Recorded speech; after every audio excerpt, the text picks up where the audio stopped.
Right guys, so now what we're going to do is blend two warm harmonious colours together.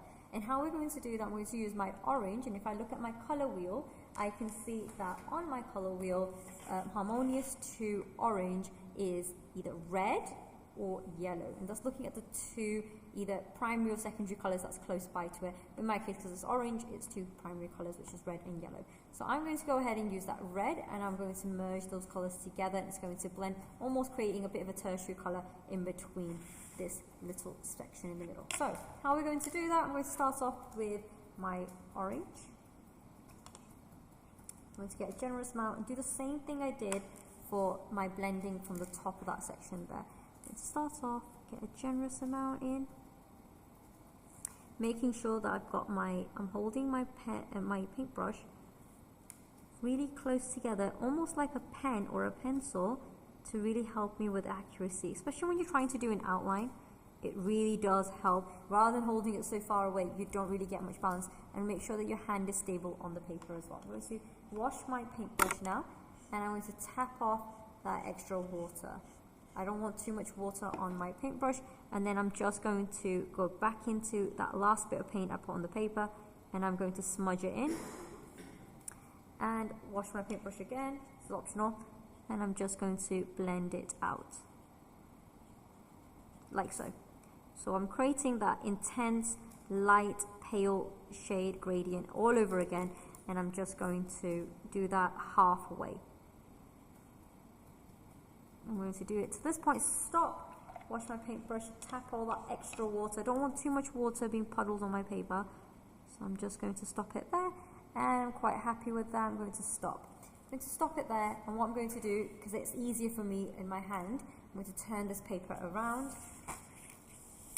and as I do, I'm going to now pick out a generous amount of that red.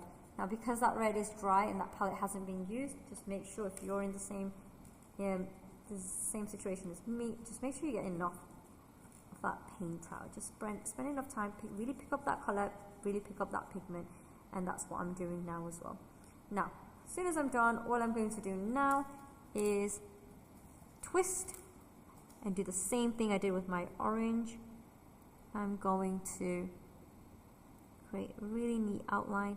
If you feel like you really struggle with the outline, just twist your paintbrush so that it creates this tip, and using that tip,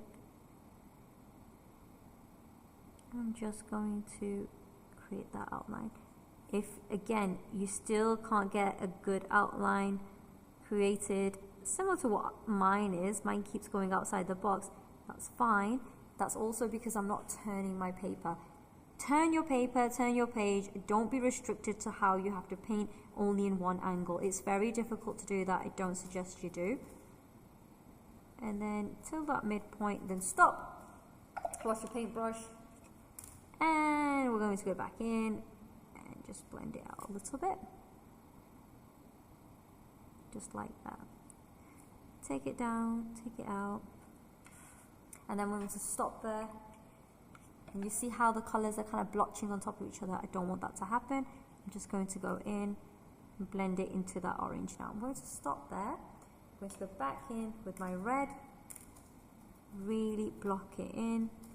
Stop, wash my paintbrush, tap it. It's really important that I do this. I take that extra water off. And now all I'm going to do is really just blend it inwards. And you can leave it as this, or you can continue working on it. If you're not working with watercolor paper, I'm going to turn that paper around. I suggest you stop at this point, or if you want, you can go back in with the opposite color, mine being that orange, and you can just go ahead and do another layer. I'm going to stop that color in and blend it downwards. I'm going to stop because I don't want that blob to go anywhere further. Take as much water off your bristles. You don't want it to be soaking. And all I'm going to do now is just try to soak it in with my paintbrush. Then watch it down a little bit, and you should then be left with two harmonious colours, warm harmonious colours going together. I like you to do the same thing with the cool harmonious colours together as well. So choose two harmonious colours that are in the cooler range, warmer range. I want you to demonstrate one with warm. tonal gradient, blending together, tonal gradient, and blending together. Have fun.